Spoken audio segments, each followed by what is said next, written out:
Hello and welcome back. Today we're going through how you can set up an auto-blogging AI software or process for generating articles for clients. This is basically the third video in a series of AI SEO videos that I'm doing.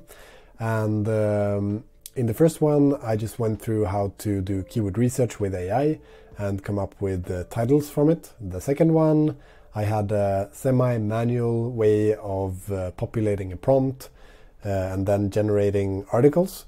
And in this video, I'll go through how you can set up a process that is a bit more thorough in a Notion board, where you have a nice overview of what is done and what is not. And also the article generation is completely automated, and the formatting of the article and the uploading to your CMS is also going to be automated once you're done here. But anyway, let's just jump in and show you, and you will see. So let's go. Okay, so let's jump into Notion to begin with. The whole process starts in Notion. You can use anything to populate the prompt. You can use Trello, or you can use Asana, or whatever you want to do this inside. I use Notion all the time, so that's what I'm going to use here as well. But it will be the same principles from wherever you want to run this from. And the whole idea with this is that we have these different steps that the articles go through. So the first column here is the backlog. It's basically where we want to have all of the ideas of titles. We're not sure yet if we are going to generate them, but here's where we put them. Once we've decided that we will generate them though, we can move them over to will be created. And then we'll simply move them across the steps here. So once we're ready for keyword research, we'll just move it here, and the people doing keyword research will be populating this page here with all the information that we need. So for example, we have the target audience, and this is actually going to be the same parameters as if you watch my other video. I put all of these parameters inside a Google Sheets instead, but now we have them in Notion. It will all make sense soon. Here we have the target audience, the table of content, the internal links we want to add, the client name, the keywords, the FAQ, and language. So once we have this filled out, we can simply move it to generate. And once it's in generate, the article, so this article, so legal guidance for physicians navigating malpractice contracts and more, for example. With this table of content, with this internal links and so on, will now be automatically generated.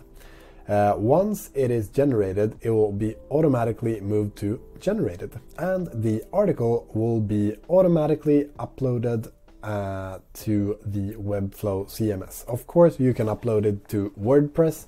I use WEBFLOW, so that's what I'm doing here, but it's the same principles. So as you can see here, the formatting of the article will be already done. You'll have the H1, you'll have the H2s, you'll have all of the links already embedded. So we got internal links and we have external links down here. And the article is around, I think this one is around, the article is 1,340 words long. So good job, AI. All right, let's check it out in the published version, and here is how it looks. As you can see, it has all of the links inside it. I think, let's see if these links works. Yeah, so these links actually ended up working this time. Sometimes they do not, and you need to swap them out because the training is to 2021. You can use ChatGPT and Bing for that. And then we have the internal links here. I think these ones are all made up links, so they're not gonna work. Yeah, but it was just to show an example. And yeah, that's the result of what we're going to do here.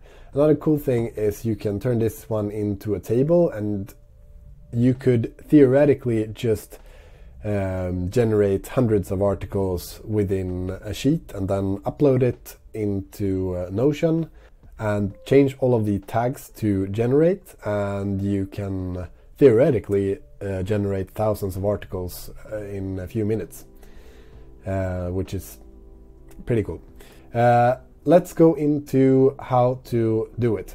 First of all, you need to create a Notion board in this case. Alright, so to do that you need to create a new database in Notion. You can just press backslash and let's type list. Let's do a list view, and now we can choose a new database. Over here we can add new views, so we can add a table or we can add a board. Then you need to create different names for the different steps, and to do that you just type plus here, and for example go ahead and add all of the steps you want. It's going to be different for everyone what steps they want to have, but I would recommend you to add the generate, because that's what we're going to name the field that we're going to place the trigger from after. Once you've created a new database, you can create an item in it and click it, and you will be able to add some properties to that item. The ones you need is tags, that is saying which group it is in, if it's in backlog, if it's in generate or whatever. That's going to be automatically there if you follow the step until now. Then you have another one for target audience. This one needs to be a text field. Then you have the table of content, that will also be a text field. Then you have the internal links, also a text field. After that you have the client name, and this one you can have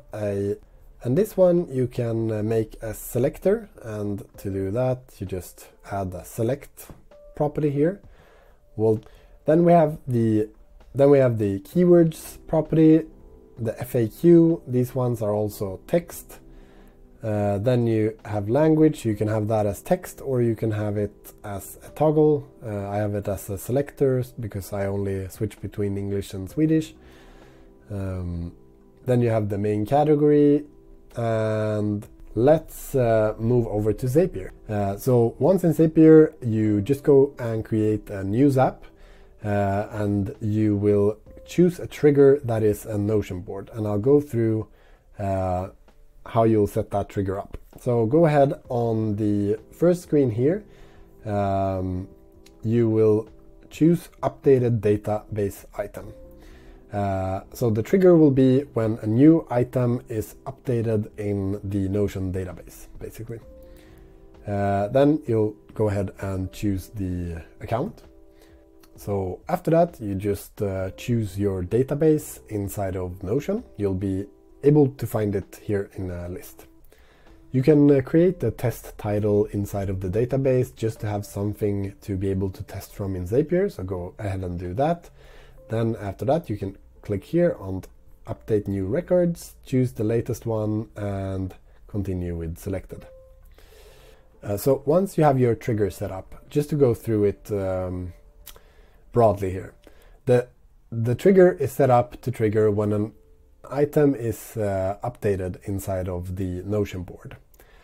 But since a lot of cards are going to be updated with keywords and stuff, we don't want it to trigger every time a card is updated. We only want it to trigger if it's in the generate category. So that's why we have the filter here. After that, we don't want to keep it in the generate category, because if you make additional changes while it's in the generate category, you will be generating new articles. So we want to move it out of the generate to the generated. If we go over to the board here again, once it's in generate, it gets generated, but let's say I will go in here and change some stuff. That will be an updated database item, and now it's triggering another Zap, which is generating it again, and we're using GPT-4 and it can get expensive.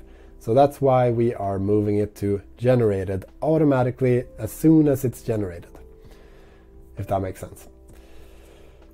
So that's the third action. After that, we are going to the ChatGPT. This is where we load the prompt with all the parameters that we have chosen inside of the cards.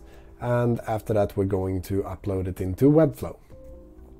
So after the trigger, let's add an action step called filter. It's going to be here to the right, like so. I'm not going to add it because I've already added it, but just showing you where it is. Once you've added the filter, you will need to add a criteria, and this is the criteria that is letting through the action, and it's only if, and then choose the tag category. So only if tags, the text of the tag exactly matches, and then write the field of where you want it to be generated. So in this case, I'm writing this field here, generate here. So it needs to be identical to this one. So this means that we are only letting through actions. We are only letting through actions if it matches exactly with generate. All right. So only trigger if the item that is updated is in the category generated. All right. The next one we are going to do is another Notion one. So just add an action that is Notion. Go inside of the events and choose update database item.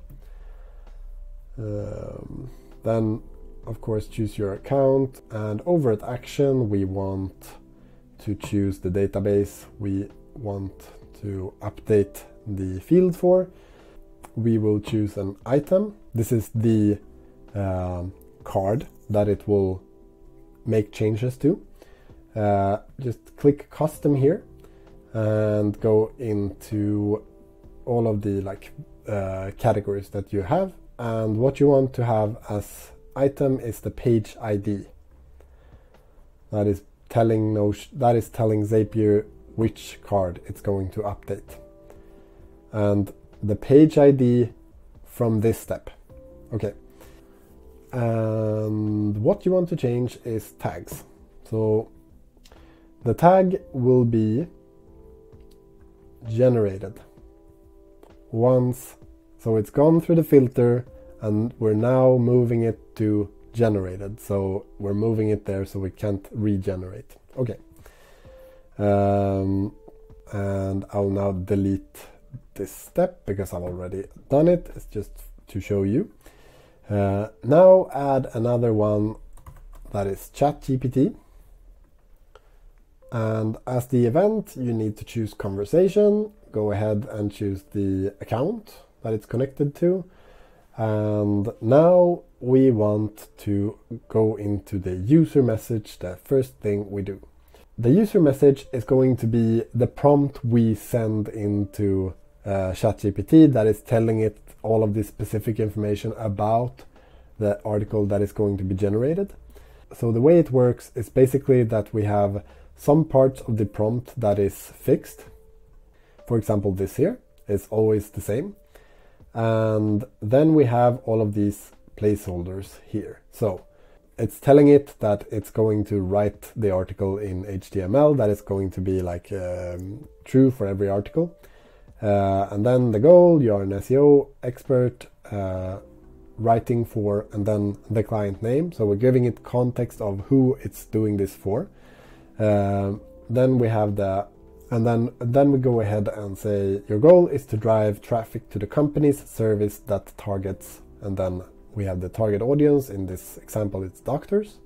So lawyers that targets doctors. And then we have keywords, include the following keywords in a natural and organic manner. And then we choose the parameter that is called keywords, and so on for the rest of the article. So the way to do this, I'll leave the this prompt, the fixed part inside of the descriptions, and you can go ahead and copy it from there. All right, so I'll do it with you. As I said, create a conversation, select your account, go to actions, and add the user message. Here you can just paste the whole prompt. All right, it actually went ahead and added all of these for me because they were already in brackets. But for you, I will add the placeholders and show you where you should add what. The first one is here, for example. You go ahead and click here. So you are an SEO expert writing for, and here we want to write the business name. And to do that, we need to go and fetch a parameter from the Notion board. That is, let's see here, client name. So go ahead and choose client name. Your goal is to drive traffic to the company's services that targets. And then we'll add another one from the Notion board. And then we'll go ahead and add the target audience parameter, and so on here. So you'll do this for basically the full prompt, and this is what is creating your article in the end. Then you'll need to change the model to GPT-4. You can use GPT 3.5 Turbo as well. The 16K one gets you like insanely long articles, but I think for SEO you should definitely be using GPT-4 because it's a lot more accurate and it gives like better quality. So that's what you should be choosing at model. Then you need the memory key. So the memory key is what enables the chat to keep a memory of what has been said before.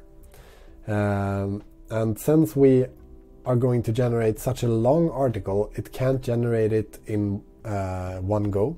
So that's why we have all of these different actions of the same ChatGPT action here, because they all have the same memory key, and it's just the first one that takes a lot of work. After that, you just press continue. So it's basically the same as pressing continue in the ChatGPT interface. Alright, so adding the memory key, if you don't add it, it's not going to work. But the only thing that is important is that it's going to be unique for that article. And that is, for example, page ID. It's going to be unique. Then over at Assistant Instructions, this is basically the system prompt that is telling the language model in what way it's going to reply or how it should act more than what to do. And I found that if you want to like generate long articles, you need to add this here in the Assistant Instructions. So you are writing an SEO optimized blog post, and you need to write extensively and long about each heading in the table of content. So that is the order we're giving it. So it makes sure that it's really like not taking any shortcuts in when it's explaining something about the subheading inside a article. All right, then we have the next one. Over it here, it's usually enough with around 6,000. The whole model has, I think, a window of 8,000. I don't know how many tokens is in this prompt. Sometimes you need to make it 5,500 if you have a lot of internal links or a lot of keywords, so the message gets really long. This one needs to be shorter, but most of the time I found it to work with 6,000. And then over at temperature, you need to change this one to 0.1, because so the temperature is basically telling the language model how creative it can be or how strictly it needs to follow your rules. If you add it too high, it's not going to add the internal or external links. It's not going to write it in HTML format. And all of these things. So you need to kind of be strict here of how to write it. So go ahead and test it, and we are going to add another one. I'm going to delete this one now because I've already added it. So the first one for me now is this one, and after that we're adding another conversation with ChatGPT. Jump over to action. Sorry if I'm going quickly. You can pause and look through it if you need to, but I just don't want to waste your time. All right. So once you have added another one, the thing that you're going to write here is continue writing. That's pretty much it for the user message, because we have the memory key, or we're going to add that soon again, and that gives it context of what was written before. So the only thing we need to write here is continue writing. We choose the same model. This is important. If you choose another model in the next message, the memory key is not going to work. So you need the same model on every action of the ChatGPT conversations. For memory key, again, choose the same memory key as you chose in the last message.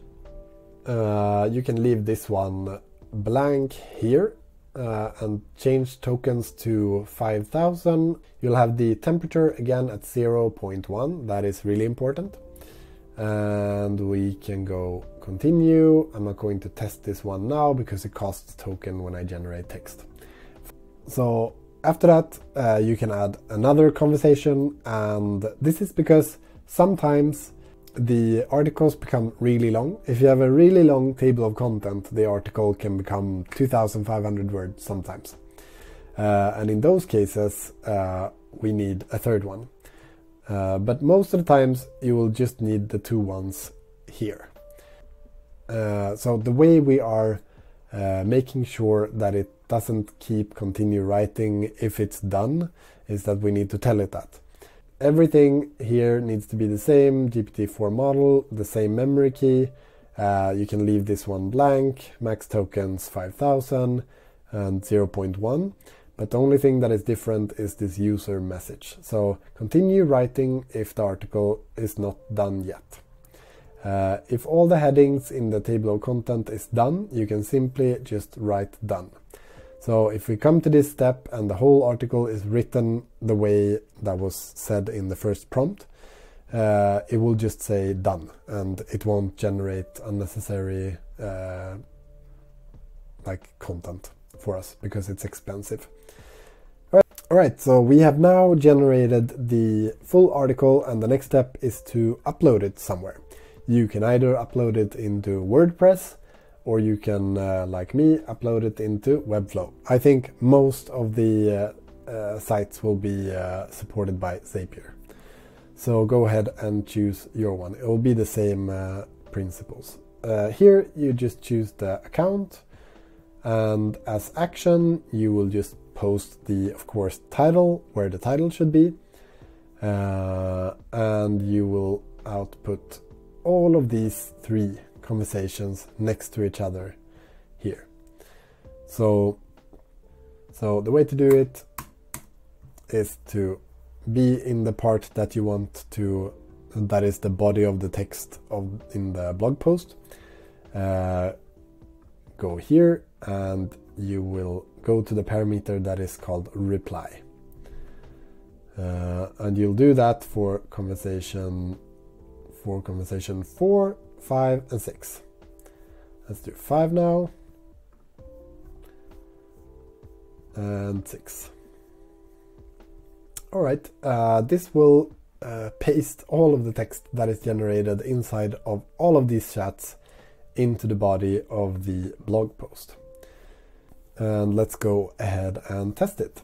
So here's what the results looks like. So as I said before, we are asking it to generate the text in HTML format. Previously I generated in Markdown, but for some reason WEBFLOW doesn't support Markdown. I know that WordPress works better with that, but in WEBFLOW you need to upload it with in HTML, and that works. So what this will do is that it will save you all of the time that it takes to manually make this an H1 or the title, or manually importing all of the external and internal links, which takes a long time. So that saves a lot of time. And yeah, then it will be uploaded into WEBFLOW. And as you can see, I've uploaded 3 identical just for trying this out.